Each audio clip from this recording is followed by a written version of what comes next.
اسلام سے نہ بھاگو، راہ خدا یہی ہے۔ اے سونے والو جاگو، شمس الضحیٰ یہی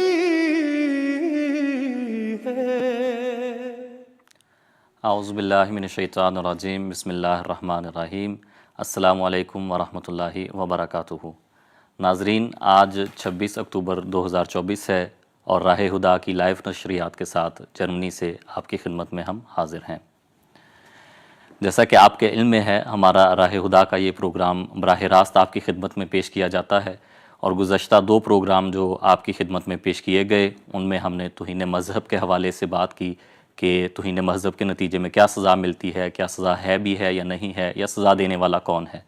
تو ہمارا جو طریقہ کار تھا پروگرام کا وہ کچھ اس طرح تھا کہ ہم آغاز میں اس معین موضوع پر گفتگو کرتے تھے، اور اس کے بعد پھر جو دوسرا حصہ ہے پروگرام کا، چونکہ آپ کو سکرین پر نمبرز بھی نظر آ رہے ہیں، ٹیکسٹ میسج کی سہولت آپ کے پاس ہے، ٹیلی فون کال کی سہولت آپ کے پاس ہے، تو اس ذریعے سے آپ اپنے سوالات ہمارے پاس یہاں پر بھجواتے تھے، اور آج بھی یہ سہولت آپ کے پاس رہے گی۔ تو ہم انشاءاللہ آپ کے سوالات کو بھی اس پروگرام کا حصہ بنائیں گے۔ ہمارے ساتھ آج جو علماء اس پروگرام میں شریک گفتگو ہوں گے ان میں مکرم و محترم شمشاد احمد قمر صاحب ہیں، اور اسی طرح مکرم و محترم طلعت حفیظ صاحب ہیں۔ آپ دونوں کو بھی السلام علیکم ورحمۃ اللہ۔ وعلیکم السلام ورحمۃ اللہ۔ ناظرین، جیسا کہ آپ کی خدمت میں بھی عرض کیا گیا کہ گزشتہ پروگراموں میں ہم نے توہین مذہب کے حوالے سے بات کی، ہم نے قرآن کریم کی روح سے، اور اسی طرح حضرت صلی اللہ علیہ وآلہ وسلم کے حالات کا، نبوت سے پہلے حالات کا، پھر مکی دور کے حالات کا ذکر کیا کہ کس طرح سے آپ کے ساتھ استہزاء کا معاملہ کیا جاتا رہا، لیکن ان تمام چیزوں کے باوجود بھی حضرت صلی اللہ علیہ وآلہ وسلم نے ہمیشہ عفو، درگزر اور صبر کی تعلیم دی۔ تو آج ہم انشاءاللہ آپ کی زندگی میں سے ان واقعات کا ذکر کریں گے جن کو توہین مذہب کے قائل یا توہین رسالت کی سزا پر جو لوگ قائل ہیں، جو کہتے ہیں کہ اس کی سزا ہونی چاہیے، اور اپنی دلیل کے طور پر وہ ان واقعات کو پیش کرتے ہیں۔ آج ہم ان واقعات کا جائزہ لیں گے کہ کیا حقیقتاً خدا تعالیٰ کی تعلیم کے مطابق ایسے ہی ہے جو قرآن کریم نے پیش کی ہے کہ ان کو جو اگر توہین رسالت کا یا توہین مذہب کا مرتکب ہوتا ہے تو اس کو سزا دی جائے، اس کو قتل کیا جائے۔ کیا یہ تمام چیزیں حضرت صلی اللہ علیہ وآلہ وسلم کے اسوہ حسنہ سے ثابت ہیں یا نہیں؟ انشاءاللہ آج ہم اس موضوع پر بھی گفتگو کریں گے۔ اس کے ساتھ ہی آج کا جو میں پہلا سوال ہے وہ طلعت حفیظ صاحب کی خدمت میں رکھنا چاہتا ہوں کہ ہم دیکھتے ہیں کہ جب حضرت صلی اللہ علیہ وسلم مکی دور میں تھے، آپ کے ساتھ استہزاء کا معاملہ کیا گیا، تو انہی میں سے بعض لوگ جو جنگ بدر کے بعد قید ہو کر مدینے آئے، وہ جس طرح آپ صلی اللہ علیہ وآلہ وسلم نے ان کے ساتھ عفو اور درگزر کا معاملہ اختیار کیا، صبر کی تعلیم پھر بھی دیتے رہے، اور یہ سب پر عیاں ہے، لیکن اس کے باوجود ان قیدیوں میں سے 2 کا ذکر کیا جاتا ہے کہ ان کو توہین رسالت کے ارتکاب کی وجہ سے قتل کیا گیا تھا۔ تو اس پر اگر آپ روشنی ڈالیں، کیونکہ اس چیز کو دلیل کے طور پر پیش کیا جاتا ہے۔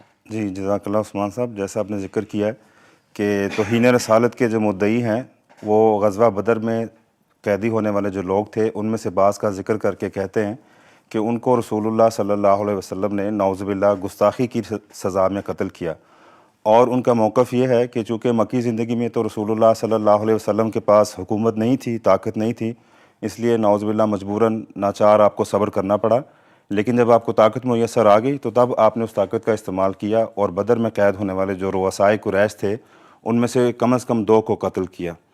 تو اس معاملے میں جب ہم قرآن کریم کی تعلیم کی طرف رخ کرتے ہیں تو قرآن کریم میں بار بار ہمیں اللہ تعالیٰ اپنے نبی کو مخاطب کر کے یہی فرماتے ہوئے دکھائی دیتا ہے کہ اے نبی تو صبر کر۔ خاص طور پہ علی ما یقولون کا جو فکرہ ہے یہ قرآن کریم میں 4 مختلف مقامات پہ اللہ تعالیٰ نے استعمال فرما کے نبی کو خاص طور پر اظہار ثانی اور زبانی تکالیف پر صبر کرنے کی ہدایت دی ہے۔ چنانچہ ایک موقع پہ اللہ تعالیٰ سورہ صاد کی آیت نمبر 18 میں بیان فرماتا ہے، اصبر علی ما یقولون، کہ اے نبی تو صبر کر اس پر جو وہ کہتے ہیں، وذکر عبدنا داود، اور ہمارے نبی داود کو یاد کر، ذل ایدی انہ اواب، کہ وہ بڑی دسترس والا تھا لیکن بار بار خدا کی طرف جھکنے والا تھا۔ اب یہاں اللہ تعالیٰ نے جہاں صبر کی تلقین فرمائی، ساتھ ہی حضرت داؤد علیہ السلام کی مثال دی۔ اس پہ تھوڑا سا غور کرنے سے سمجھ آ سکتی ہے کہ دیگر انبیاء میں سے حضرت داؤد علیہ السلام کا جو انتخاب کیا گیا اس کی وجہ یہی تھی کہ آپ وقت کے بادشاہ تھے اور ایک زبردست سلطنت کے مالک تھے. تو اس ساری طاقت حکومت کے باوجود اگر آپ نے صبر کیا تو نبی کریم صلی اللہ علیہ وسلم کا صبر کرنا بدرجہ اولیٰ بنتا ہے. اور اسی نقطے کو اگر آپ اخلاق کی نظر سے دیکھیں تو حقیقی عفو اور درگزر کا مقام ہی وہ ہے جب انسان کے پاس سزا دینے کی مقدرت ہو اور وہ اس لیے عفو کرے کہ وہاں اصلاح کا پہلو نظر آتا ہو، ورنہ کسی کمزور انسان کا معاف کرنا نہ کرنا ایک برابر ہے. اب ہم ان دو افراد کی طرف آتے ہیں جن کا ذکر کیا جاتا ہے کہ جن کو رسول اللہ صلی اللہ علیہ وسلم نے نعوذ باللہ گستاخی کی سزا میں قتل کیا. اس میں پہلی روایت جو بیان کی جاتی ہے وہ عقبہ بن ابی معیط کے بارے میں بیان کی جاتی ہے. عقبہ وہ بدبخت شخص تھا جس نے ایک دفعہ رسول اللہ صلی اللہ علیہ وسلم کو مکی زندگی میں جبکہ آپ نماز پڑھ رہے تھے آپ کی گردن میں اس نے اپنی چادر ڈالی اور انتہائی شدت سے آپ کا گلا گھونٹا، یہاں تک کہ حضرت ابو بکر رضی اللہ تعالیٰ عنہ وہاں آ نکلے اور انہوں نے دھکا دے کے عقبہ کو پیچھے ہٹایا. اور جو قاضی ایاز صاحب کی کتاب ہے الشفاء اس میں انہوں نے روایت بیان کی ہے کہ عقبہ نے بحالت قید جب اسے قتل کیا جانے لگا تو اس نے قریش کے سامنے شور مچایا کہ مجھے بحالت قید کیوں قتل کیا جا رہا ہے. اور اس روایت جو قاضی ایاز صاحب کی کتاب ہے الشفاء اس کی ایک شرح لکھی ہے امام ملا علی قاری نے. انہوں نے اس سند کو جو اس روایت کی مسند بزار کی روایت ہے حضرت ابن عباس رضی اللہ تعالیٰ عنہ سے، انہوں نے واضح طور پہ لکھا ہے کہ یہ سند ضعیف ہے. اور یہ واقعہ در حقیقت یوں پیش آیا کہ عقبہ بن ابی معیط قریش کے ان سرداروں میں سے تھا جن کے متعلق رسول اللہ صلی اللہ علیہ وسلم نے مکی زندگی میں ایک موقع پر نام لے کے دعا کی تھی کہ اے اللہ تو ان سے نمٹ، اور اس میں عقبہ بن ابی معیط بھی شامل ہے. اور صرف صحیح بخاری کے اندر ہی یہ روایت حضرت عبداللہ بن مسعود رضی اللہ تعالیٰ عنہ سے 3 مختلف مقامات پر صحیح متصل سند کے ساتھ آتی ہے. اس میں سے ایک بخاری کتاب الجہاد کی جو روایت ہے اس کا میں متعلقہ حصہ یہاں پڑھ دیتا ہوں. اس میں حضرت عبداللہ بن مسعود رضی اللہ تعالیٰ عنہ کہتے ہیں کہ جن کفار قریش کے متعلق حضور صلی اللہ علیہ وسلم نے بد دعا کی تھی ان سب کو میں نے بدر کے اس اجتماعی قبر میں دیکھا جو مشرکین کے لیے کھودی گئی تھی. حضرت عبداللہ بن مسعود رضی اللہ تعالیٰ عنہ کے الفاظ یہ ہیں فَلَقَدْ رَأَيْتُهُمْ فِي قَلِيبِ بَدْرٍ قَتْلًا، یعنی وہ سارے سردار جن کا پیچھے ذکر ہے اس میں عقبہ بن ابی معیط کا نام ہے. حضرت عبداللہ فرماتے ہیں کہ میں نے بدر کے موقع پہ اس اجتماعی قبر میں عقبہ بن ابی معیط کو دیکھا جبکہ وہ دفنایا جا چکا تھا وہاں پہ. تو بخاری کی اس روایات کی موجودگی میں مسند بزار کی روایت کے متعلق پھر ہم یہی کہہ سکتے ہیں کہ وہ وضع کی گئی ہے. اور دوسرا فرد جس کے متعلق ذکر کیا جاتا ہے کہ اسے قتل کیا گیا نعوذ باللہ گستاخی کی وجہ سے، اس کا نام نضر بن حارث ہے. اور اس کے متعلق مکی زندگی میں یہ ثبوت ملتے ہیں کہ وہ رسول اللہ صلی اللہ علیہ وسلم کے ربیب حضرت حارث بن ابی حالہ رضی اللہ عنہ کے قتل میں ملوث تھا، براہ راست ان کے قتل میں شامل تھا. تو اس کو صرف قصاص کی وجہ سے قتل کیا گیا. لیکن اس کے متعلق بھی بعض روایت ایسی ملتی ہیں کہ حضور نے اس کو بھی معاف فرما دیا اور وہ حنین کے موقع پہ جا کے مسلمان ہوا. تو اگر دوسری روایت کو نہ بھی لیا جائے، پہلی روایت کو ہی تسلیم کر لیا جائے کہ اسے قتل کیا گیا تھا، تو اس کے قتل کی وجہ جو ہے وہ قصاص ہے، نہ کہ بدزبانی اور گستاخی رسول. کیونکہ اگر صرف گستاخی رسول پر قتل کیا جاتا تو انہی بدر کے جو قیدی ہیں ان میں قریش کا ایک بہت بڑا فصیح و بلیغ خطیب سہیل بن عمر بھی شامل تھا، اور وہ رسول اللہ صلی اللہ علیہ وسلم کے خلاف لیکچر دیا کرتا تھا. اور جب وہ قید ہو کے آیا تو حضرت عمر رضی اللہ تعالیٰ عنہ نے کہا کہ حضور اس کے سامنے کے دان نکلوا دیں تاکہ آپ کے خلاف زہر نہ اگل سکے. لیکن حضور صلی اللہ علیہ وسلم نے فرمایا عمر تمہیں کیا معلوم کہ خدا تعالیٰ آئندہ اسے کسی پسندیدہ مقام پہ کھڑا کر دے. چنانچہ رسول اللہ صلی اللہ علیہ وسلم کے یہ بابرکت الفاظ حرف بحرف پورے ہوئے اور سہیل بن عمر کو فتح مکہ کے موقع پہ اسلام قبول کرنے کی سعادت ملی. اور نہ صرف انہوں نے اسلام قبول کیا بلکہ اخلاص میں غیر معمولی ترقی کی. تاریخ کی کتابوں میں ان کا ذکر ملتا ہے کہ جب حضرت ابو بکر رضی اللہ تعالیٰ عنہ کے زمانے میں عرب کی بہت بڑی تعداد مرتد ہو گئی تھی تو سہیل بن عمر رضی اللہ تعالیٰ عنہ مختلف قبائل میں جا کے اسلام کی تائید میں لیکچر دیا کرتے تھے، اور ان لیکچروں کو سن کے بہت سے لوگ مرتد ہونے سے بچے. تو بدر کے جن لوگوں کا ذکر کیا جا رہا ہے ان کے جس میں سے صرف ایک کو قتل کیا گیا نضر بن حارث کو، اور وہ قصاص کے طور پر. عقبہ بن ابی معیط جس کا ذکر کیا جاتا ہے وہ صرف وضعی روایت ہے، موضوع ہے، اس کا کوئی سر پیر ہی نہیں ہے. بخاری سے پتہ چلتا ہے کہ وہ قتل کیا، وہ مقتولین بدر میں شامل تھا. اور اگر صرف گستاخی کی وجہ سے قتل کرنا ہوتا تو سہیل بن عمر جیسا گستاخ جس کے لیکچر مشہور تھے کبھی بچ نہ پاتا. اور اس کے ساتھ ساتھ پھر اس کے ذریعے سے جو اقتدار سے جیسے آپ نے ذکر کیا جو لوگ بچے ہیں یا جو ان کی تبلیغ کے ذریعے سے اسلام میں داخل ہوئے ہیں وہ بھی پھر اسلام کی اس شان و شوکت سے یا اسلام کے فیض سے برکت حاصل نہ کرتے، محروم رہتے. ٹھیک ہے، جزاکم اللہ. یعنی کہ جو دونوں چیزیں بیان کی جاتی ہیں ان کا اس کے ساتھ تعلق نہیں بنتا. تو شمشاد صاحب، اگلا سوال میں آپ کی خدمت میں رکھنا چاہتا ہوں کہ حضرت صلی اللہ علیہ وسلم کے زمانے میں صاف ظاہر ہے جب مکہ والے بھی تھے جو اپنی ہمیشہ کی مخالفت جو ہے وہ ان کو پیش کرتے رہتے تھے، اسی طرح منافقین بھی تھے. تو منافقین کے ساتھ آپ صلی اللہ علیہ وآلہ وسلم نے کیا سلوک روا رکھا؟ ان کو کیا کسی توہین کی سزا دی گئی؟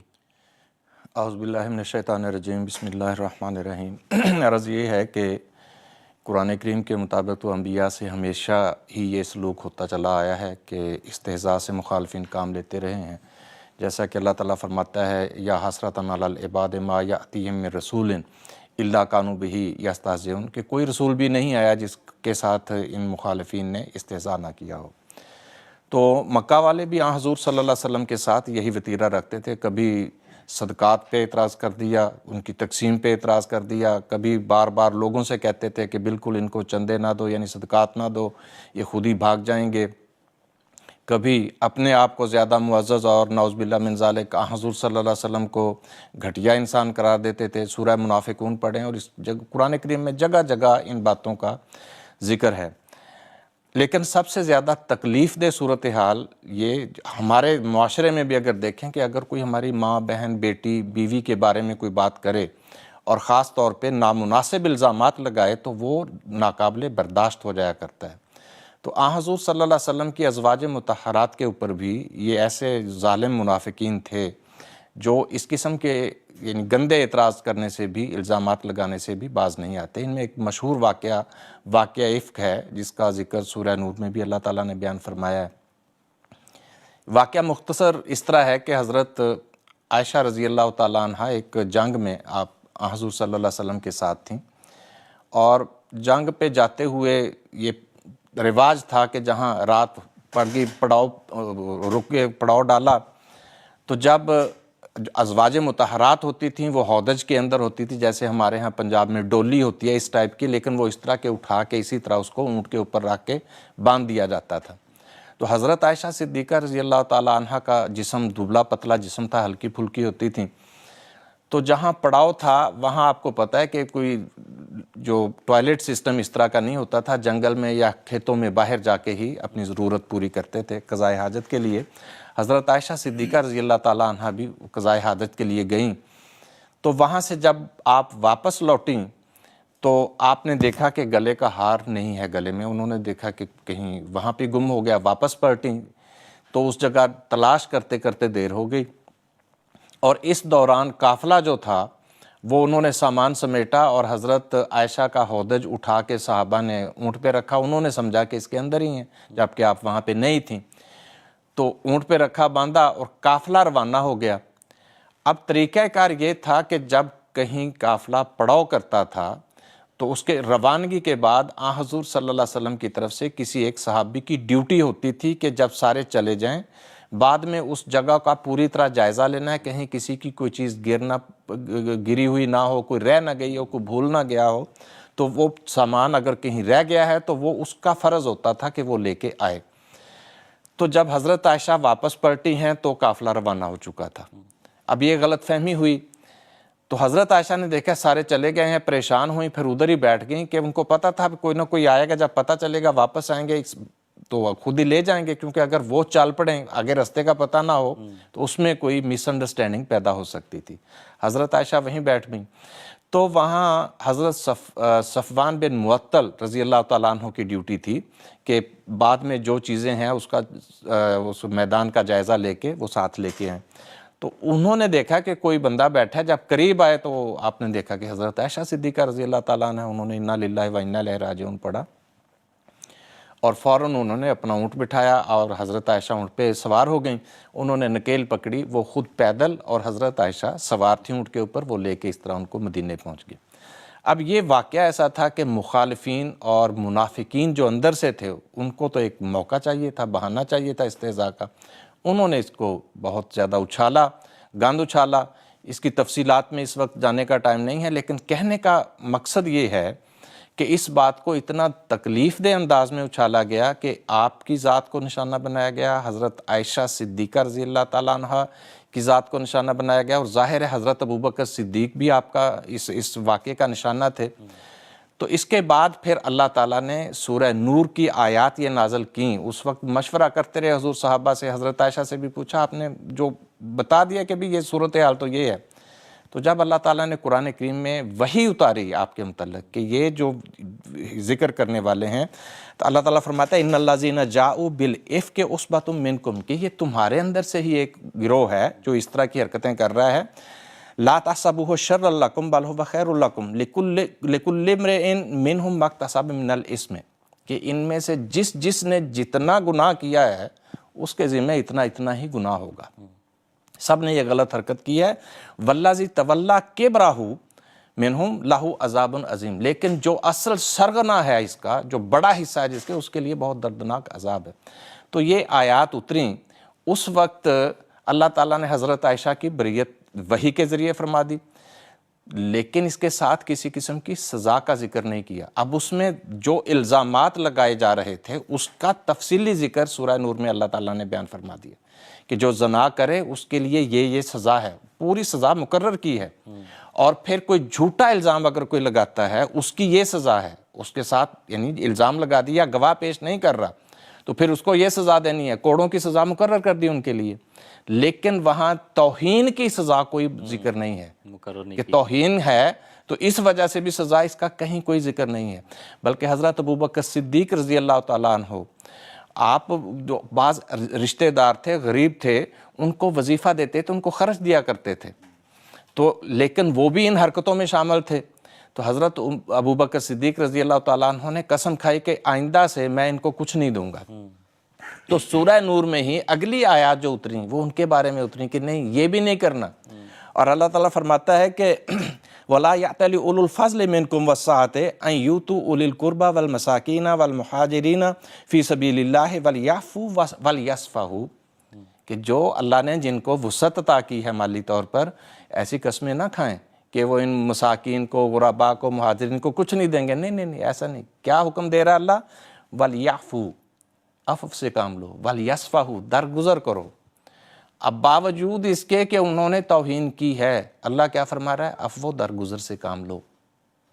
ایسی یہ بات نہیں کرنی، لیکن آگے اللہ تعالیٰ فرماتا ہے اَلَا يُحِبُّونَ أَن يَغْفِرَ اللَّهُ لَكُمْ وَاللَّهُ غَفُورٌ رَحِيمٌ، اور پھر فرمایا اِنَّ الَّذِينَ يَرْمُونَ الْمُحْصَنَاتِ الْغَافِلَاتِ الْمُؤْمِنَاتِ، جو ان مومن عورتوں کے اوپر، جو بیچاری ان کو پتہ ہی نہیں ہے اور پاک باز عورتیں ہیں، ان کے اوپر جو الزام لگاتے ہیں، فرمایا لُعِنُوا فِی الدُّنْیَا وَالْآخِرَةِ وَلَہُمْ عَذَابٌ عَظِیمٌ، عذاب عظیم ہے، دنیا اور آخرت میں اللہ کی لعنت ہے ان کے اوپر، لیکن بندوں کے ہاتھ میں کوئی سزا اللہ تعالیٰ نے نہیں بیان فرمائی۔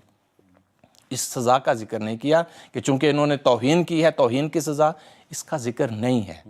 اور پھر ایک اور جگہ پہ بھی، اچھا یہ جو الزام لگانے والے ہیں، سرغنہ کون تھا؟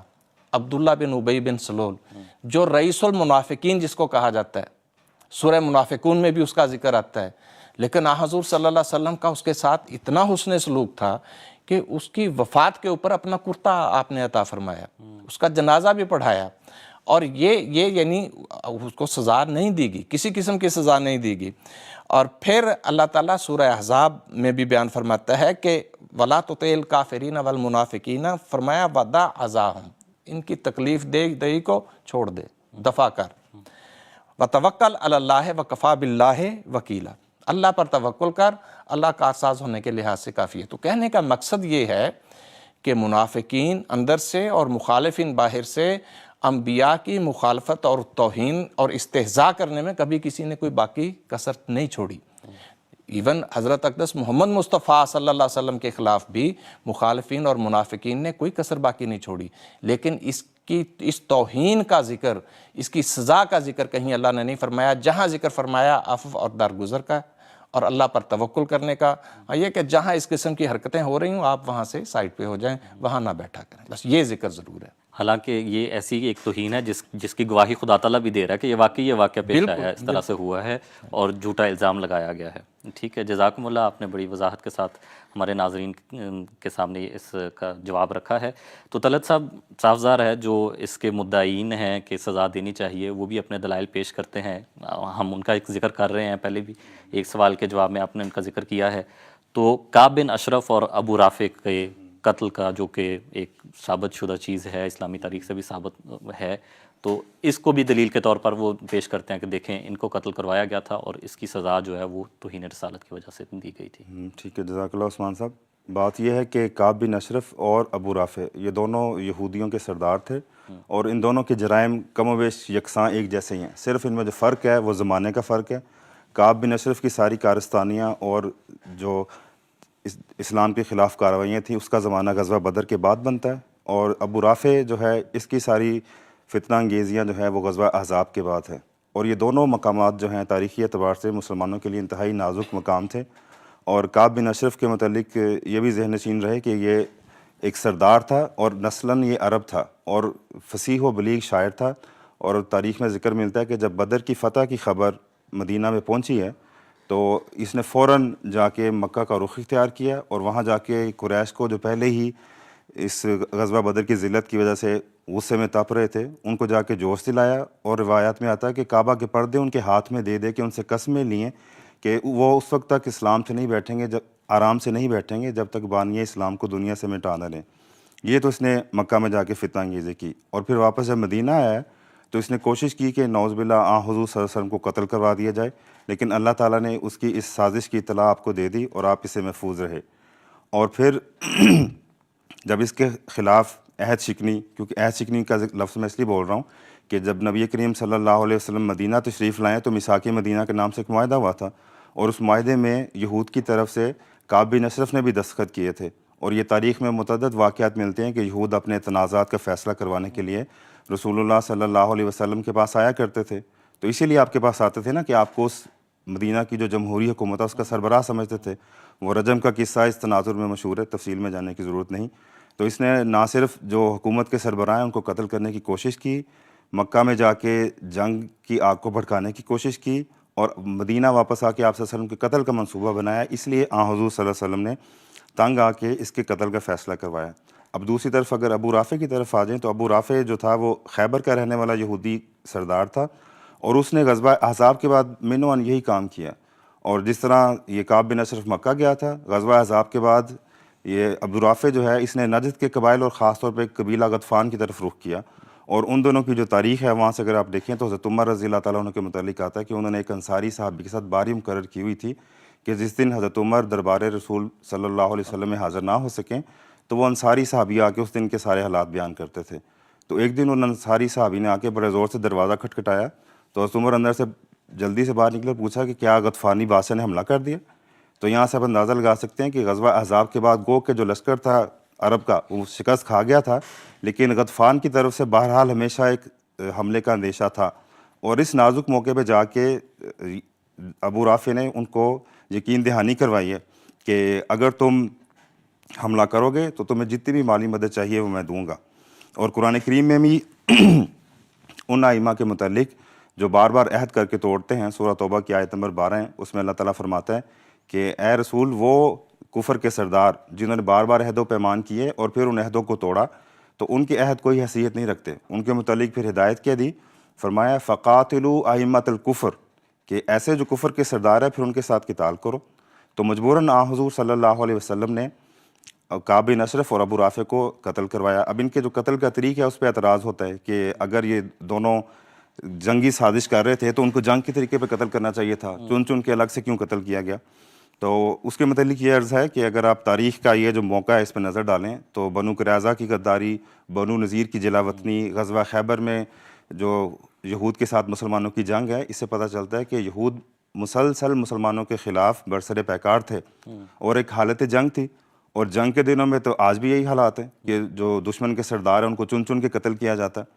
اور دوسرا یہ کہ رسول اللہ صلی اللہ علیہ وسلم سمجھتے تھے کہ اگر براہ راست جنگ کی جائے تو اس میں بہت زیادہ فریقین کا جانی نقصان ہوگا، اس لیے آپ نے عوام الناس کو جنگ سے بچانے کے لیے یہ طریق اختیار فرمایا. ایک اعتراض یہ ہوتا ہے کہ پھر کسی تیسرے کے پاس چلے جاتے ثالثی کے لیے، تو اس کے متعلق یہ عرض ہے کہ عرب کے جو قبائلی نظام تھا اس میں کوئی بین القبائل ایسا کوئی اینٹی نہیں تھی جس طرح آج کل UN وغیرہ ہے جس کے پاس آپ صلی اللہ علیہ وسلم جا سکتے، اور آپ صلی اللہ علیہ وسلم جو کہ مدینہ کے سربراہ تھے اس لیے آپ کی ذمہ داریوں میں سے تھا کہ مدینہ کے شہریوں کی جان اور مال کی حفاظت کرتے، تو ان کی حفاظت کے لیے آپ صلی اللہ علیہ وسلم نے یہ طریق اختیار فرمایا۔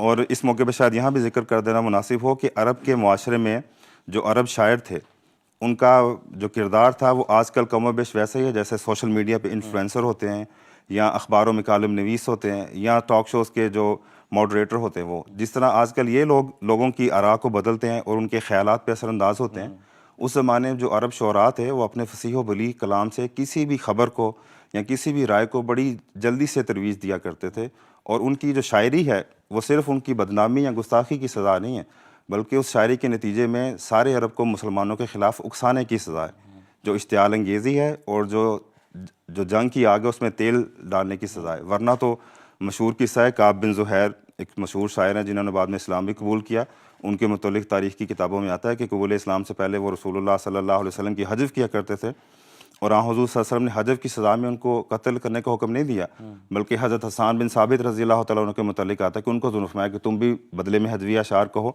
اور حضرت کعب بن زہیر جن کا یہاں ذکر ہو رہا ہے وہ نہ صرف مدینہ آئے، آپ صلی اللہ علیہ وسلم نے ان کو معاف فرما دیا، بلکہ جب وہ مدینہ آئے اور جو قصیدہ انہوں نے حضور صلی اللہ علیہ وسلم کی شان میں کہا وہ حضور کو اس قدر پسند آیا کہ آپ نے خوشنودی کا اظہار فرماتے ہوئے جو چادر آپ کے تن پہ تھی وہ ان کو تحفہ میں دی، اور وہ قصیدہ لوگ جانتے ہیں کہ قصیدہ بردہ کے نام سے مشہور ہے۔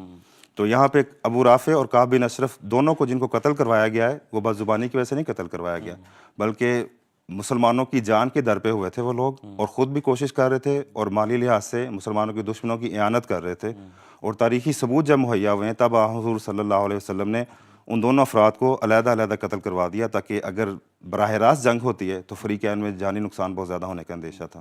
یعنی کہ فتنہ پھیلے نہ، فتنے کی روک تھام کے طور پر حضرت صلی اللہ علیہ وسلم نے پھر یہ اقدام جو ہے وہ کیے۔ جزاکم اللہ۔ ہمارے پاس ناظرین کے سوالات بھی آ رہے ہیں، ہم انشاءاللہ تھوڑی دیر میں ان سوالات کی طرف بھی آتے ہیں۔ قبل اس کے کہ ہم ناظرین کے سوالات کی طرف جائیں، شمشاد صاحب جو ایک اور دلیل جو پیش کی جاتی ہے وہ سورۃ الاحزاب کی آیت نمبر 58 ہے کہ اس میں اللہ تعالیٰ نے یہ ذکر فرمایا کہ جو بھی اللہ اور رسول کو تکلیف پہنچائے تو اس کو لعنت پہنچتی ہے، اور دنیا میں بھی لعنت پہنچتی ہے اور آخرت میں بھی لعنت پہنچتی ہے، اور دلیل یہ بنائی جاتی ہے کہ یہ جو دنیا میں لعنت ہے اس سے مراد یہ ہے کہ جو کوئی تکلیف پہنچائے گا اس کو قتل کر دینا چاہیے، تو اس بارے میں ہماری رہنمائی فرمائیں۔ سوال یہ ہے کہ جو دنیا کی لعنت سے مراد یہ ہے کہ اس کو دنیا میں قتل کر دیا جائے۔ دیکھیں عرض یہ ہے، یہ قرآن کریم کو نہ سمجھنے کا نتیجہ ہے۔ جہاں تک یہ ہے کہ ان کو قتل کرنے کا، یعنی جنگوں میں جو بات کی گئی ہے کہ بعض سزا ایسی ہوتی ہے جن کو اللہ کی سزا ہی سمجھا جاتا ہے، وہ اس دنیا میں بھی دی جاتی ہے آخرت میں بھی، لیکن جہاں تک قتل کرنے کا تعلق ہے وہ صرف جنگوں کی صورت میں دی گئی ہے۔ یعنی جو جنگیں ہیں ان میں جو دشمن کو جانی اور مالی نقصان پہنچایا گیا ہے، چونکہ وہ بھی مسلمانوں کو یہ نقصان پہنچاتے تھے، اس کو بھی اللہ تعالیٰ نے اپنی طرف سے ایک سزا قرار دیا ہے۔ لیکن اس کو دنیاوی لعنت اس رنگ میں کہنا کہ جہاں بھی لعنت کا ذکر ہے وہاں مراد قتل کرنا ہے، یہ درست نہیں ہے۔ اگر اس آیت کا یہ مطلب ہے، کیونکہ یہ آیت یہ ہے کہ ان الذین یؤذون اللہ ورسولہ لعنہم اللہ فی الدنیا والآخرہ وأعد لہم عذابا مہینا، کہ وہ لوگ جو اللہ اور اس کے رسول کو دکھ دیتے ہیں ان پر اللہ نے اس دنیا میں بھی لعنت کی، آخرت میں بھی لعنت کی ہے، اور آخرت میں ان کے لیے عذاب مہین ہے، یعنی رسوا کر دینے والا عذاب ہے۔ اگر یہاں دنیا کی لعنت سے مراد یہ لیا جائے کہ اس کا مطلب ہے قتل کر دینا، تو پھر یہاں کیوں؟ پھر جہاں بھی دنیا کی لعنت کا ذکر آئے گا ہر جگہ یہ مراد لینا چاہیے۔ حالانکہ ابھی جو میں نے آیات پہلے سوال کے جواب میں پڑھی ہیں، سورہ نور کی آیات، ان میں بھی تو اللہ تعالیٰ نے یہ فرمایا ہے کہ وہ لوگ کہ ان الذین یرمون المحصنات الغافلات المؤمنات، کہ جو غافل اور پاک باز عورتوں کے اوپر الزام لگاتے ہیں، ان کے بارے میں بھی اللہ نے یہی فرمایا لعنوا فی الدنیا والآخرہ ولہم عذاب عظیم، کہ ان پر اس دنیا میں بھی لعنت ہے، آخرت میں بھی لعنت ہے، اور ان کے لیے عذاب عظیم ہے۔ اب اگر دنیا کی لعنت کا مطلب اس دنیا میں قتل کرنا ہے تو پھر تو ہر مومن اور پاک باز عورت جس کے اوپر کوئی جھوٹا الزام لگائے، جب اللہ فرما رہا ہے کہ اس دنیا میں بھی اس کے اوپر لعنت ہے، آخرت میں بھی ہے، تو پھر اس کا مطلب ہے اس کو بھی قتل کر دینا چاہیے۔ حالانکہ اس کی وضاحت سورہ نور میں اللہ نے فرما دی ہے کہ یہاں قتل کا فتویٰ نہیں ہے، وہاں اللہ تعالیٰ نے اس کے لیے کوڑوں کی سزا مقرر کی ہوئی ہے، اور اس کا ثابت ہوا کہ لوئینو فی دنیا سے مراد قتل کرنا نہیں ہے۔ گو کہ جنگوں میں ان کے لوگ بھی مقتول ہوئے، شکستیں ہوئی، وہ بھی ایک لعنت ہے، لیکن ہر لعنت کا مطلب یہ لینا کہ نہیں یہاں قتل ہی مراد ہے، یہ درست نہیں۔ اگر وہاں قتل کرنا مراد ہے پھر اس آیت میں بھی قتل ہونا چاہیے، جبکہ ایسا فتویٰ نہیں۔ یہاں دنیا کی لعنت سے مراد وہاں ان کو جو کیا کہتے ہیں سزا دینا ہے، کوڑوں کی سزا تھی، وہ بھی ایک لعنت ہے ایک لحاظ سے۔ اصل میں لعنت کا مفہوم نہیں سمجھے، لعنت کہتے کس کو ہیں؟ لعنت کا مطلب ہے ایسا شخص جس کے اوپر اللہ کی ناراضگی ہو، جس کے اوپر اللہ کا غضب ہو، وہ اللہ سے دور ہو، اللہ اس سے دور ہو، وہ اللہ کا دشمن ہو، اللہ اس کا دشمن ہو، تو یہ مطلب ہے لعنت کا۔ تو جب فرمایا کہ لوئینو فی دنیا والآخرہ، یا اللہ تعالیٰ کی لعنت تو اس دنیا میں بھی اور آخرت میں بھی ہے، تو مطلب کیا ہوا؟ وہ نہ ان کو اس دنیا میں اللہ کا قرب نصیب ہوگا، نہ ان کو آخرت میں اللہ کا قرب نصیب ہوگا، اور ان کے لیے آخرت میں اللہ نے عذاب رکھا ہوا ہے۔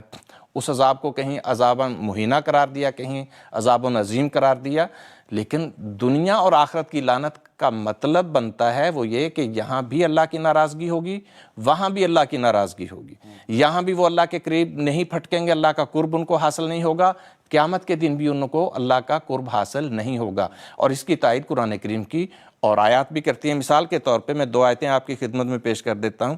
اللہ فرماتا ہے وَيَوْمَ نَحْشَرُهُمْ جَمِيعًا ثُمَّ نَقُولُ لِلَّذِينَ أَشْرَكُوا مَكَانَكُمْ أَنْتُمْ وَشُرَكَاؤُكُمْ، کہ جس دن ہم ان سب کو جمع کریں گے اس دن ہم ان کو کہیں گے کہ یعنی مشرکوں کو کہیں گے کہ پیچھے کھڑے ہو جاؤ، اپنی جگہ پہ کھڑے رہو، میرے قریب نہ آؤ۔ فَزَيَّلْنَا بَيْنَهُمْ، ان کے درمیان ایک روک حائل کر دی جائے گی۔ تو یہ ہے وہ لعنت، یعنی وہاں بھی قیامت کے دن بھی خدا کا قرب ان کو نصیب نہیں ہوگا، خدا کے قریب نہیں آنے دیں گے، اللہ تعالیٰ اپنے قریب نہیں آنے دیں گے۔ اور پھر ایک دوسری آیت میں سورہ آل عمران میں اللہ تعالیٰ بیان فرماتا ہے ان الذین یشترون بعہد اللہ وایمانہم ثمنا قلیلا اولئک لا خلاق لہم فی الآخرۃ ولا یکلمہم اللہ ولا ینظر الیہم یوم القیامہ ولا یزکیہم، کہ یہ لوگ جو اپنی قسموں کے بدلے کی تھوڑی قیمت لے لیتے ہیں، اس دنیاوی قیمت کے بدلے وہ اپنے ایمان کو بیچ دیتے ہیں، تو فرمایا کہ ان کا آخرت میں کوئی حصہ نہیں ہوگا۔ قیامت کے دن اللہ تعالیٰ ان سے نہ کلام کرے گا، نہ ان کی طرف دیکھے گا، اور نہ ان کو پاک قرار دے گا۔ اب یہاں یہی مراد ہے کہ لوئینو فی دنیا والآخرہ، کہ نہ اس دنیا میں اللہ کے کلام کے وہ مستحق ٹھہریں گے، نہ اللہ کی نظر کرم ان پر اس دنیا میں ہوگی نہ آخرت میں ہوگی، نہ اللہ کا قرب اس دنیا میں ہوگا نہ آخرت میں ہوگا۔ یہی مطلب ہے کہ جو لوئینو فی دنیا، یا جو اس آیت میں بیان فرمایا کہ لعنہم اللہ فی دنیا والآخرہ، مطلب یہ نہیں ہے کہ دنیا میں ان کو قتل کر دو، آخرت میں ہم عذاب دیں گے، نہیں، مطلب یہ ہے کہ اس دنیا میں بھی خدا کا قرب نہیں ملے گا، آخرت میں بھی خدا کے قرب سے محروم رہیں گے، اور وہ ایسے بندے کے لیے پھر عذاب عظیم ہی رہ جاتا ہے، اور وہ ان کو آخرت میں ملے گا۔ تو شمشاد صاحب، اسی سے پھر ایک اور سوال بھی پیدا ہوتا ہے کہ اگر کوئی شخص ایسی حرکتیں کرتا ہے تو کیا اس کی کوئی سزا نہیں ہے، یعنی کہ اس کو کوئی سزا نہیں ملے گی؟ دیکھیں سزا ہے، لیکن اللہ نے وہ سزا انسانوں کے ہاتھ میں نہیں دی۔ دنیاوی حکومتیں اس کے لیے سزا مقرر کر سکتی ہیں، لیکن وہ کوئی قانون بنائیں گی، وہ خود دیکھ سکتی ہیں کہ جو اس طرح کی توہین کرنے کے نتیجے میں جو بد امنی پھیلنے کا اندیشہ ہوتا ہے، اس بد امنی کو روکنے کے لیے، امن قائم کرنے کے لیے وہ کوئی بھی قانون بنا سکتی ہیں، لیکن اس کے لیے عدل اور انصاف ضروری ہے، وہ سب کے لیے برابر ہونا ضروری ہے۔ لیکن جو توہین کا ذکر خالصتاً جو سزا ہے وہ ہے، وہ لیکن اللہ نے اپنے ہاتھ میں رکھی ہے، انسانوں کے ہاتھ میں یہ سزا نہیں رکھی۔ مثلا اللہ تعالیٰ اب کس طرح دیتا ہے، اس دنیا میں بھی دیتا ہے اللہ تعالیٰ۔ خدا تعالیٰ فرماتا ہے وَلَا يُحِيقُ مَكْرُ السَّيِّئُ إِلَّا بِأَهْلِهِ، کہ جو بری تدبیریں کرتے ہیں نا، ان کو ان کی تدبیریں انہی کو گھیر لیتی ہیں، اور یہ اللہ کی سنت ہے، فَهَلْ يَنظُرُونَ إِلَّا سُنَّةَ الْأَوَّلِينَ۔ یہ لوگ بھی جو آج یہ اس قسم کی حرکتیں کر رہے ہیں، اس قسم کی تدبیریں کر رہے ہیں، یہ بھی پہلے لوگوں کی سنت کا ہی انتظار کر رہے ہیں۔ اگر یہ اس کا انتظار کر رہے ہیں، پھر یاد رکھیں اللہ کی سنت میں کوئی تبدیلی نہیں ہوا کرتی۔ اب دیکھیں، اب حضور صلی اللہ علیہ وسلم کے زمانہ دیکھیں، اس وقت جنگیں مسلط کی گئی تھی، مسلمانوں نے تو ابتدا نہیں کی تھی جنگوں کی، یعنی مدینے سے مسلمان تو مکے پہ جنگ کرنے نہیں آئے تھے، مکے والے مدینے پہنچے تھے، تو پھر اللہ تعالیٰ نے اجازت دے دی، شروع انہوں نے کی جنگیں، جب انہوں نے شروع کر دیں تو انہی جنگوں نے ان کو گھیر لیا، بالآخر یہ جنگیں ہی ان کی ذلت اور رسوائی کا سبب بن گئیں۔ آج بھی جو تدبیریں دشمن اختیار کرتا ہے وہ تدبیریں ہی ان کو گھیر لیں گی، اور یہ گھیرا اللہ تعالیٰ کا ہی ہوتا ہے، اللہ تعالیٰ کی تدبیر ہوتی ہے، وہ تدبیریں خدا کے خلاف کرتے ہیں۔ وَيَمْكُرُونَ وَيَمْكُرُ اللَّهُ وَاللَّهُ خَيْرُ الْمَاكِرِينَ، اللہ کی تدبیر ہمیشہ غالب رہتی ہے۔ اچھا، آج دیکھ لیں جو پاکستان میں جو کچھ ہو رہا ہے، اب دیکھیں وہ ہمارے ہاتھ میں کشکول پکڑانا چاہ رہے تھے، آج دیکھ لیں وہی حکومتیں ہیں کشکول پکڑ کے کہاں کہاں پھر رہی ہیں، اسی تدبیر نے انہی کو گھیرا ہوا ہے۔ وہ ہماری عزتیں خاک میں ملانا چاہتے تھے، آج دیکھ لیں پاکستان کے اندر کون سا عہدہ ہے جس کی عزت بنی ہوئی ہے۔ کبھی سیاستدانوں کی عزت ہوا کرتی تھی، فوج ہمیں یاد ہے چھوٹے چھوٹے ہوتے تھے، ایک فوجی وردی میں کسی کو دیکھ لیتے تھے سلام کرتے تھے لوگ، ایک سپاہی کی بھی عزت کرتے تھے، اور ججوں کے سامنے تو کسی کو بولنے کی جرت تک نہیں ہوتی تھی۔ آج ہماری عزتیں جب انہوں نے اس طرح لٹانی شروع کر دیں اور حکومتی سطح کے اوپر کرنا شروع کر دیا، ایوانوں میں بھی ہمارا نام یعنی انتہائی ہتک آمیز طریقے سے لیا جا رہا ہے، ہر شعبے میں اندر یہ صورتحال پیدا ہو گئی ہے، تو آج دیکھ لیں پاکستان کا حکومتی لیول پر بھی کون سا شعبہ ہے جس کی عزت قائم ہے؟ نہ وہاں صدر کی عزت ہے، نہ وہاں وزیر اعظم کی عزت ہے، کہیں کبھی آرمی کی عزت ہوا کرتی تھی، آج آرمی کی عزت دیکھ لیں، کبھی ججوں کی عزت ہوا کرتی تھی، آج ججوں کی عزت دیکھ لیں، اور ہمارے خلاف جتنے قانون بنائے گئے، اب توہین رسالت کا بھی یہ بیسیکلی تو ہمارے خلاف بنایا گیا تھا، لیکن یہی قانون آج ان کے گلے پڑے ہوئے ہیں، اور یہی قرآن کریم بھی بیان فرماتا ہے کہ یہ تدبیریں ان کو خود گھیرتی ہیں، اور پھر اس کا دیکھیں عذاب جہنم یا جنت یہ تو اللہ تعالیٰ نے آخرت میں دینی ہے، لیکن اس دنیا میں بھی خدا تعالیٰ اس کے آثار ضرور ظاہر کیا کرتا ہے۔ وَلِمَنْ خَافَ مَقَامَ رَبِّهِ جَنَّتَانِ، جو اپنے رب کے مقام سے ڈرتا ہے اس کے لیے 2 جنتیں ہیں۔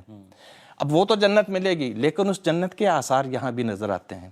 اسی طرح وہاں تو جہنم ہوا ہے، وہ اللہ نے رکھی ہے، لیکن اس کے آثار ادھر سے ہی نظر آنے شروع ہو جاتے ہیں۔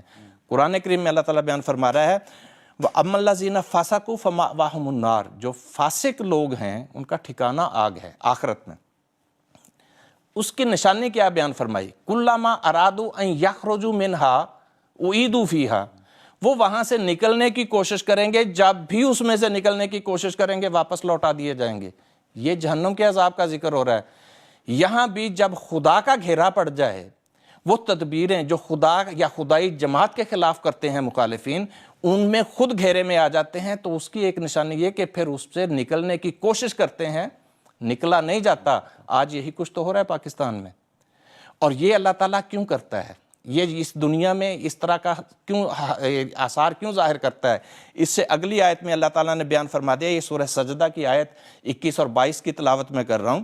اللہ تعالیٰ فرماتا ہے وَلَا نُذِيقَنَّهُم مِّنَ الْعَذَابِ الْأَدْنَىٰ دُونَ الْعَذَابِ الْأَكْبَرِ، کہ بڑے عذاب سے پہلے ہم ان کو ادنا یعنی اس دنیا میں ذرا چھوٹا عذاب چکھاتے ہیں۔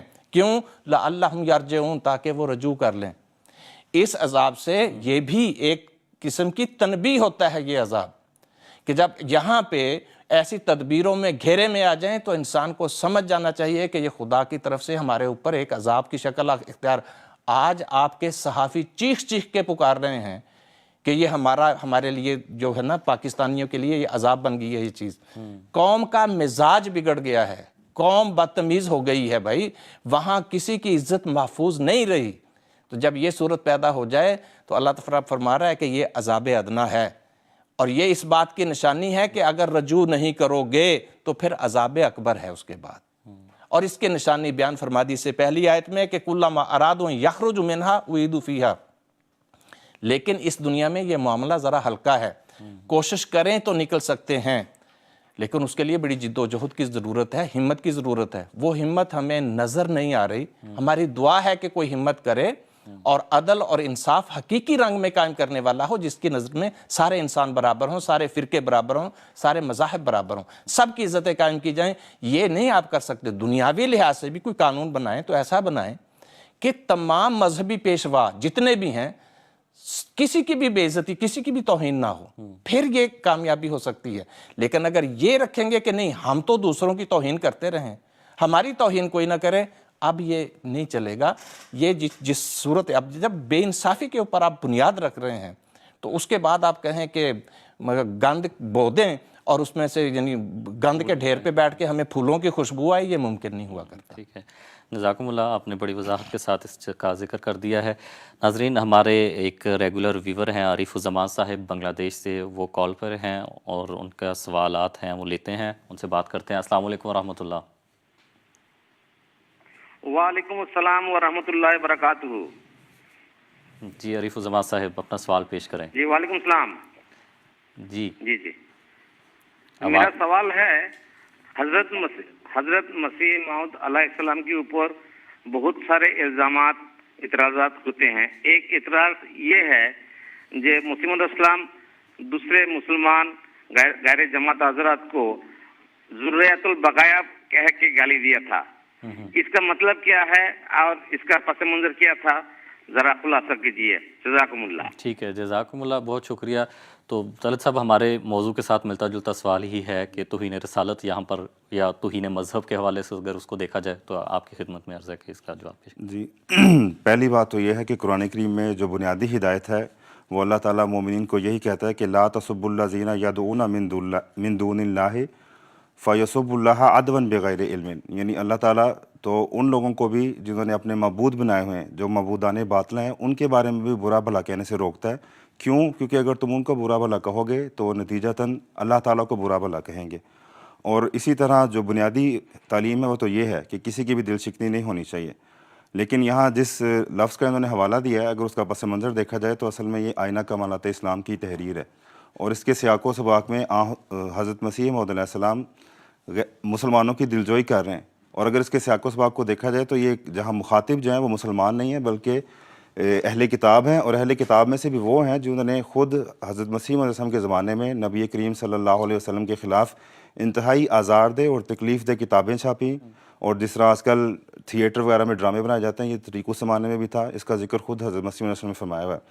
تو پہلی بات تو یہ کہ اس کا پس منظر بتاتا ہے کہ مخاطب یہاں پہ مسلمان نہیں ہے، کیونکہ وہاں پہ حضور خود فرما رہے ہیں کہ مسلمانوں کی دل جوئی کر رہے ہیں، اور جہاں ذکر ہے اہل کتاب کا، اور اہل کتاب کے متعلق قرآن کریم ہمیں بتاتا ہے کہ وَلَا تُجَادِلُوا أَهْلَ الْكِتَابِ إِلَّا بِالَّتِي هِيَ أَحْسَنُ، لیکن آگے استثناء رکھا ہے إِلَّا الَّذِينَ ظَلَمُوا مِنْهُمْ، کہ جو لوگ ظلم کرتے ہیں ان کے ساتھ پھر سختی سے پیش آیا جا سکتا ہے۔ لیکن اس لفظ کا جو ترجمہ کیا جاتا ہے وہ ترجمہ حضرت اقدس مسیح موعود علیہ السلام کی مراد نہیں ہے، کیونکہ آپ نے ایک دوسرے عربی شعر میں ایک جگہ ابن البغاء کا لفظ استعمال فرمایا اور خود وہاں اس کا اپنے ترجمہ بھی کر دیا۔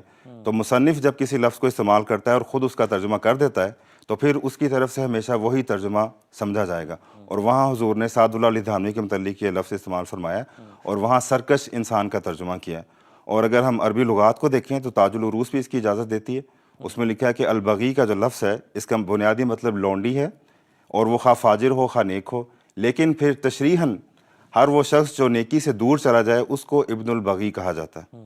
اور یہ شیعہ احباب کی کتابوں میں بھی اس طرح کے حوالے موجود ہیں، مثلا حضرت امام ابو حنیفہ رضی اللہ تعالیٰ عنہ کا فتویٰ تحریری موجود ہے کہ جو حضرت عائشہ رضی اللہ تعالیٰ عنہ جن کا بھی واقعہ میں ذکر ہوا ان کے متعلق زنا کا مدعی ہے وہ خود ولد الزنا ہے۔ تو یہ کیسے ممکن ہے کہ انسان جو 20-25 سال کی عمر کو پہنچ چکا ہے اور ولد الحلال ہے وہ کسی پہ تہمت لگائے اور ولد الزنا ہو جائے؟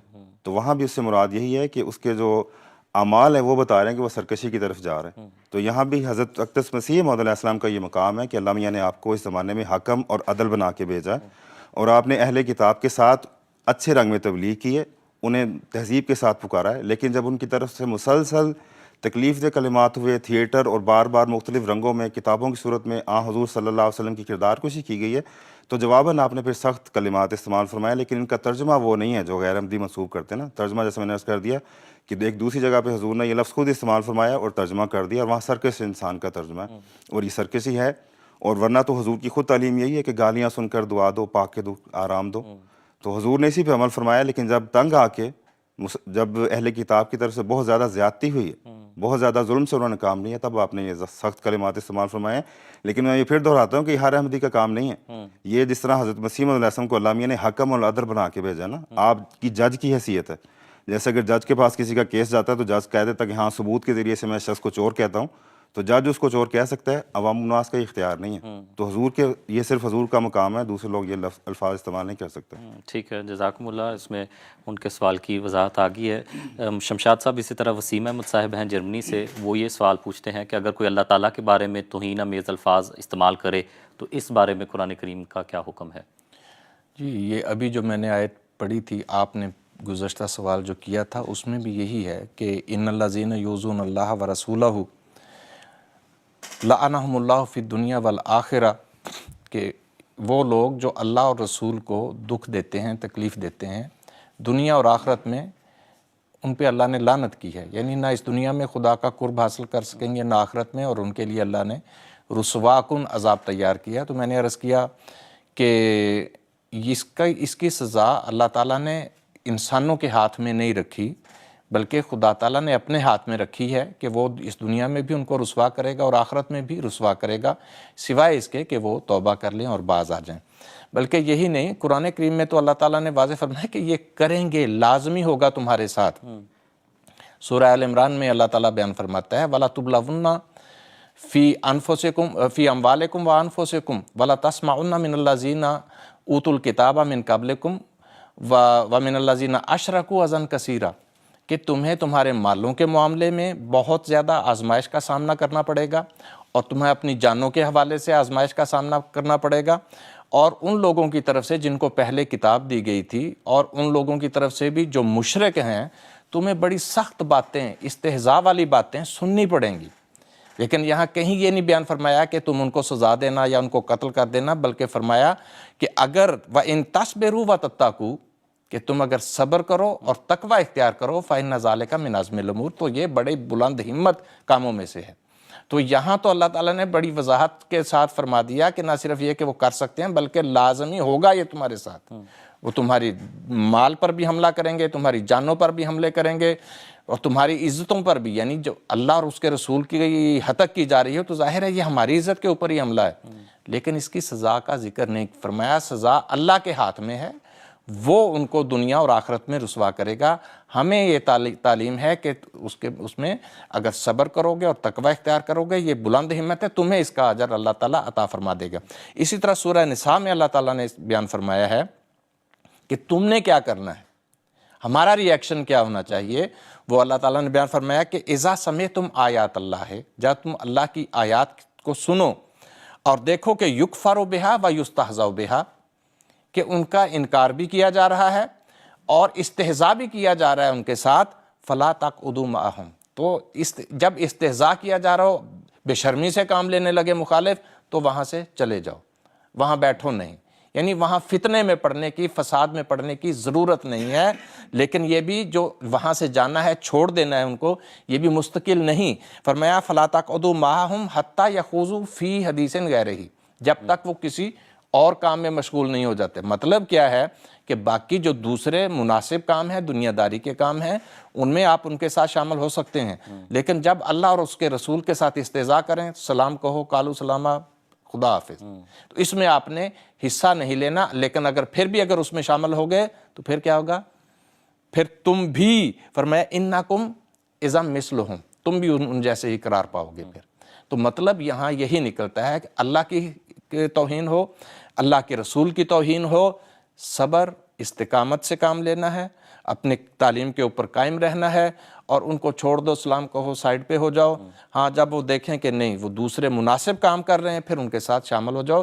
دوسرے الفاظ میں یہ ہے کہ تعاونوا علی البر والتقوی ولا تعاونوا علی الاثم والعدوان، کہ جس قوم کے ساتھ بھی تم رہ رہے ہو، مسلمان ہیں، غیر مسلم ہیں، کسی فرقے سے تعلق رکھتے ہیں، کسی رنگ سے، کسی نسل سے، اصول یہ ہونا چاہیے کہ جہاں نیکی اور تقوی کے کام ہیں، وہاں تمہارا تعاون ہر صورت میں ان کو حاصل ہونا چاہیے۔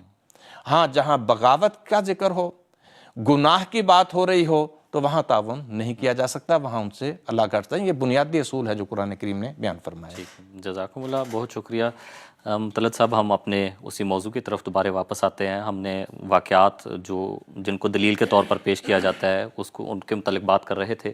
تو اسی طرح ایک جو زہر والا واقعہ ایک عمومی طور پر جانا جاتا ہے کہ ایک یہودیہ نے دعوت کی اور آپ کو بلایا اور اس کھانے میں زہر ملا دیا.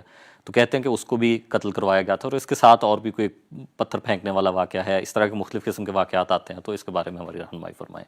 اصل بات یہ ہے کہ جب توہین رسالت کے مدعیان ہیں، جب انہیں اور کوئی عقیدے کی تائید میں کوئی واقعہ نہیں ملتا، تو ان واقعات کو جو عمومی طور پہ رسول اللہ صلی اللہ علیہ وسلم کے خلاف قتل کی سازشیں ہیں، توڑ مروڑ کے تو گستاخی کے واقعات بنا کے پیش کرتے ہیں. اس میں یہ جس واقعے کا آپ ذکر کر رہے ہیں، یہ خیبر کے زمانے کا واقعہ ہے.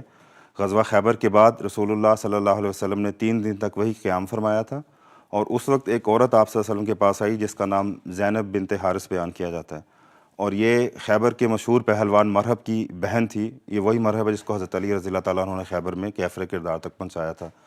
اور اس نے آ کے یہ درخواست کی کہ میں آپ کی دعوت کرنا چاہتی ہوں. تو حضور صلی اللہ علیہ وسلم نے اس پیشکش کو عذرائے شفقت قبول فرمایا. تو آپ صلی اللہ علیہ وسلم مغرب کی نماز پڑھ کے اپنے خیمے کے پاس تشریف لائے تو یہ عورت وہاں کھڑی تھی. پوچھا کیسے آنا ہوا؟ تو اس نے بتایا کہ میں آپ کے لیے کھانا لے کے آئی ہوں.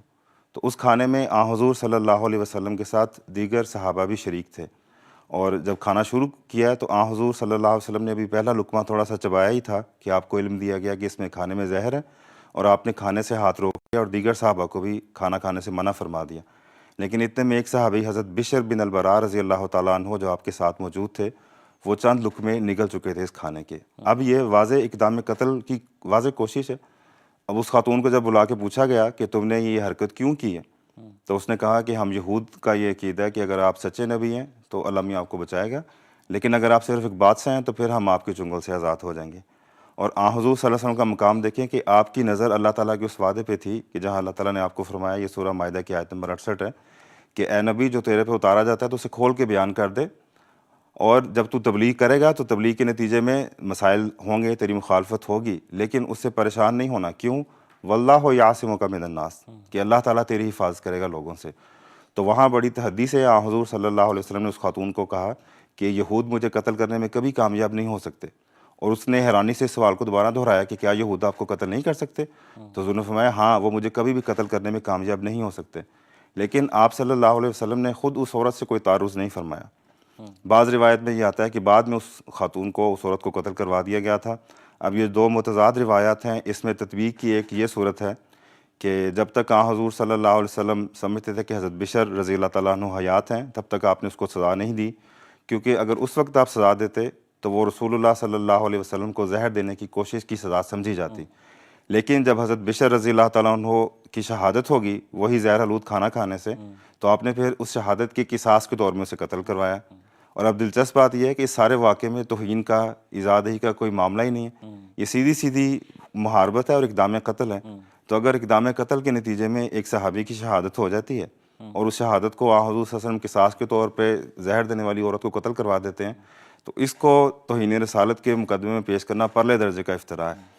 میں بات کو ختم کرنے سے پہلے حضرت عائشہ رضی اللہ تعالیٰ عنہ کا ایک قول ہے جو رسول اللہ صلی اللہ علیہ وسلم کی سنت مستمرہ ہے.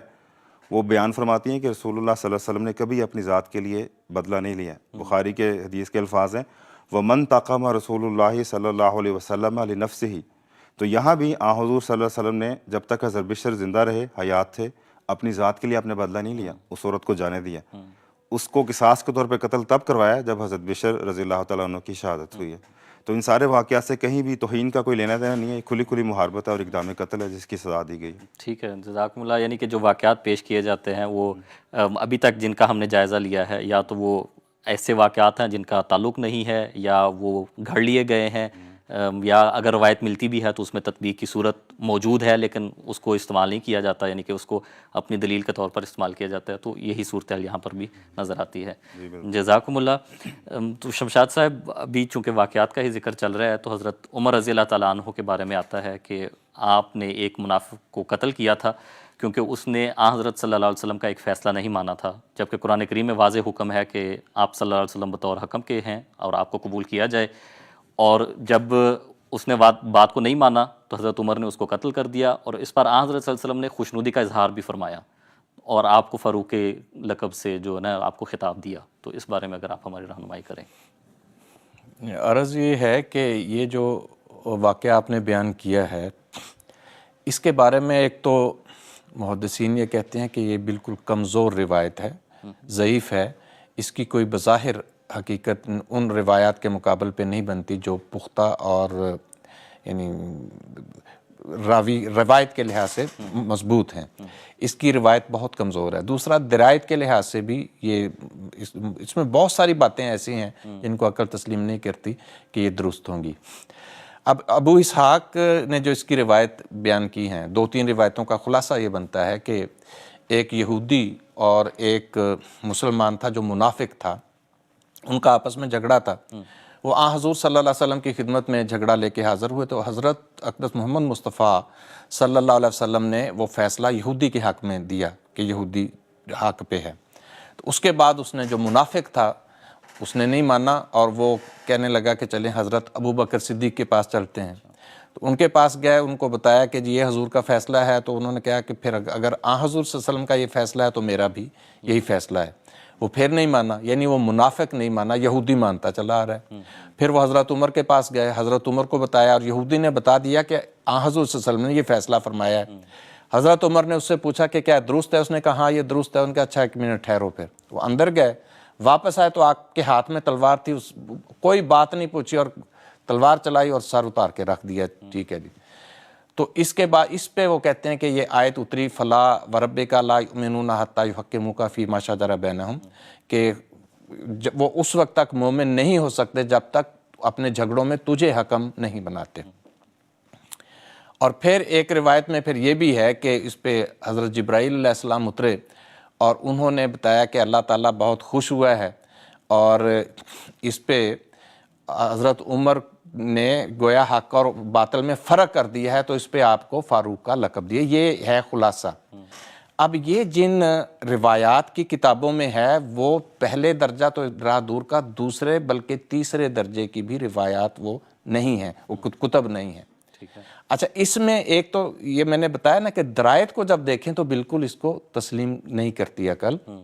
اب یہاں یہ جو آیت ہے کہ لا یؤمنون حتی یحکموک فیما شجر بینہم، اس کی یہ شان نزول یہاں یہ بیان کی گئی ہے کہ یہودی اور اس منافق کے بارے میں تھی۔ تو یہ جب ہوا تو تب اتری۔ بخاری شریف کو دیکھیں، وہاں اس کا شان نزول کچھ اور ہے۔ وہاں یہ ہے کہ یہ آیت تب اتری جب آپ کے پھوپھی زاد بھائی تھے جو مہاجر تھے اور ایک دوسرے انصار صحابی تھے، دونوں مسلمان تھے، ان کا جھگڑا تھا پانی کے اوپر، فصلوں کو پانی لگانے پہ۔ تو حضور صلی اللہ علیہ وسلم کی خدمت میں گئے تو حضور صلی اللہ علیہ وسلم نے اپنے پھوپھی جو مہاجر صحابی تھے ان کے حق میں فیصلہ کر دیا۔ تو انصار جو تھے انہوں نے اس پہ اعتراض کیا کہ اچھا اپنے پھوپھی زاد بھائی کے حق میں فیصلہ کر دیا۔ حضور کا چہرہ متغیر ہو گیا، تو حضور نے اس پہ پھر دوبارہ وہی فیصلہ اپنا دہرایا کہ اپنے کھیت کو پانی دو، جب پوری طرح پانی بھر جائے تو اس پانی کو پھر اگلے کے لیے چھوڑ دو۔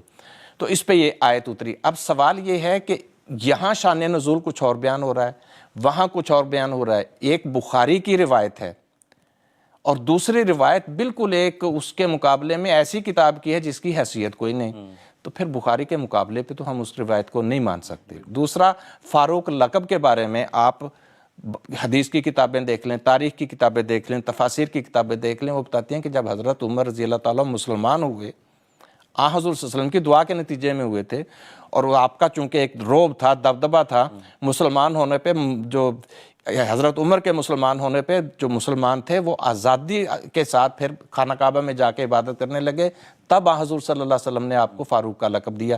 یہ روایت کہتی ہے کہ نہیں، جب قتل کیا تو اس کے اوپر فاروق کا لقب ہوا۔ یہ روایات میں فرق بہت زیادہ ہے، اور بخاری کی روایات کے مقابلے پہ ہم ان روایات کو قبول نہیں کر سکتے، ایک چیز۔ دوسرا، روایت میں ایک اور چیز دیکھیں کہ ایک عقل ہی تسلیم نہیں کرتی۔ یہودی کے بارے میں بھی یہ سوچا نہیں جا سکتا کہ وہ حضور صلی اللہ علیہ وسلم کا فیصلہ جب حضور فیصلہ ایک فرما دیں، اس کے بعد کوئی یہ تصور بھی کرے کہ وہ فیصلہ پھر کسی اور صحابی کے پاس لے کے جا رہے ہیں، چاہے وہ کتنی عظیم مرتبے کا ہو۔ حضور صلی اللہ علیہ وسلم کے بعد بھائی کوئی منافق بھی یہ تصور نہیں کر سکتا تھا، تو یہاں کیسے ہو گیا؟ دوسرا، ایک روایت اور بھی ہے، اس میں ہے کہ وہ کعب بن اشرف کے پاس لے جانا چاہ رہے تھے کہ حضور کے فیصلے کے بعد انہوں نے کہا کہ نہیں، کعب بن اشرف سے، جو یہودی تھا، یہودی سردار تھا، اس سے کروائیں۔ چلیں یہ کسی حد تک قابل قبول ہے کہ وہ بیچ میں اس روایت میں حضرت عمر کا ذکر ہی نہیں ہے، تو اس کا مطلب ہے کہ کسی نے حضرت عمر کی، حضرت ابوبکر صدیق کی دشمنی میں یہ روایت کے اندر یہ نام اپنے ڈالے ہیں۔ اس کی تفصیل مزید ہے، میرے خیال میں آپ کے پاس اس وقت ٹائم نہیں ہے، تو اگر آپ اجازت دیں پھر اگلے پروگرام میں ہم اس کے ہم اوپر اگلے بحث پروگرام کر میں لیں گے۔ دوبارہ انشاءاللہ اس موضوع پر بات کریں گے۔ ناظرین اگلے ہفتے دوبارہ آپ کی خدمت میں راہ خدا کے پروگرام کے ساتھ حاضر ہوں گے، تب تک کے لیے اجازت دیجیے۔ السلام علیکم ورحمۃ اللہ وبرکاتہ۔